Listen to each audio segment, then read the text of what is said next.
Be ready. Start.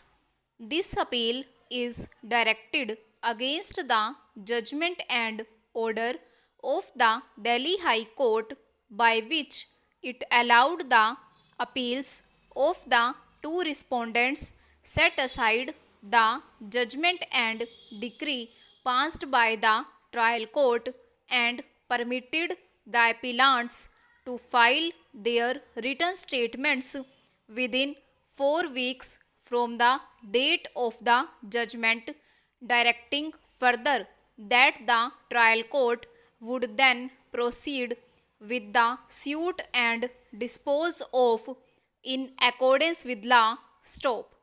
The appellant Messrs. HDFC instituted a suit under Order 37 of the Code of Civil Procedure 1908 for realization of its dues against defendant number 1 and the two respondents who were the guarantors to the loan. Stop.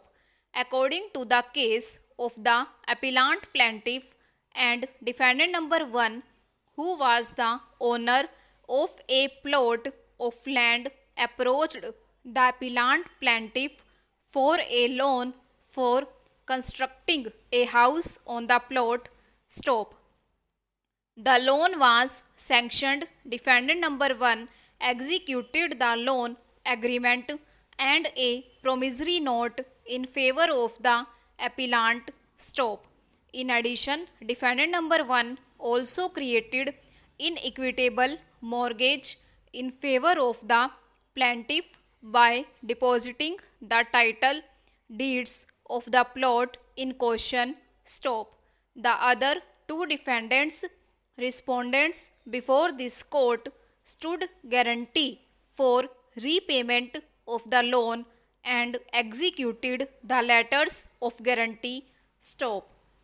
On the execution of the necessary documents, the loan was disbursed to defendant number 1 in 2 installments. Stop. Para. The loan amount, along with interest at the rate of 15% per annum, was to be repaid in equalized monthly installments over a period of 180 months, and in case of default, according to the terms of the loan, the outstanding would attract additional interest at the rate 18% per annum. Stop.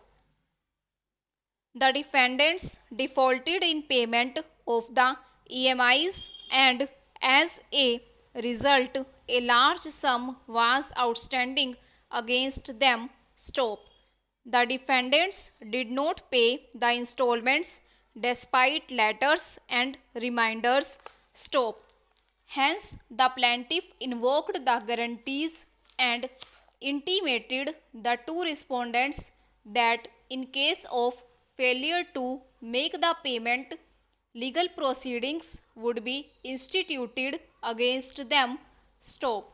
Despite the aforesaid letter and legal notices sent on behalf of the appellant, the defendants did not pay the outstanding amount of rupees 4 lakh, and the plaintiff was thus left with no option but to institute the suit for realization of its dues from defendant number 1 and the guarantors of the said loan as such. Stop. Para. Defendant number 1 did not appear in the suit despite notice. Stop. The two defendants respondents, however, appeared before the trial court and filed separate applications under Order 37, Rule 3 of the Code of Civil Procedure for permission to defend the suit. Stop.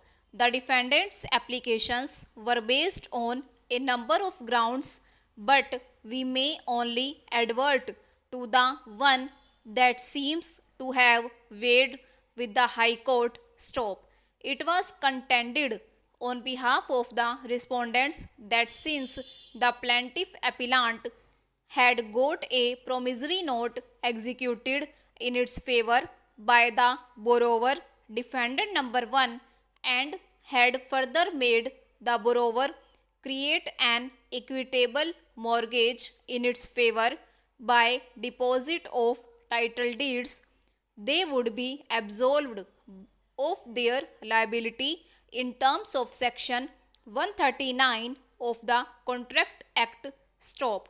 According to the respondents, their plea gave rise to a triable issue and they accordingly sought permission to file their written statements and contest the suit. Stop. Over.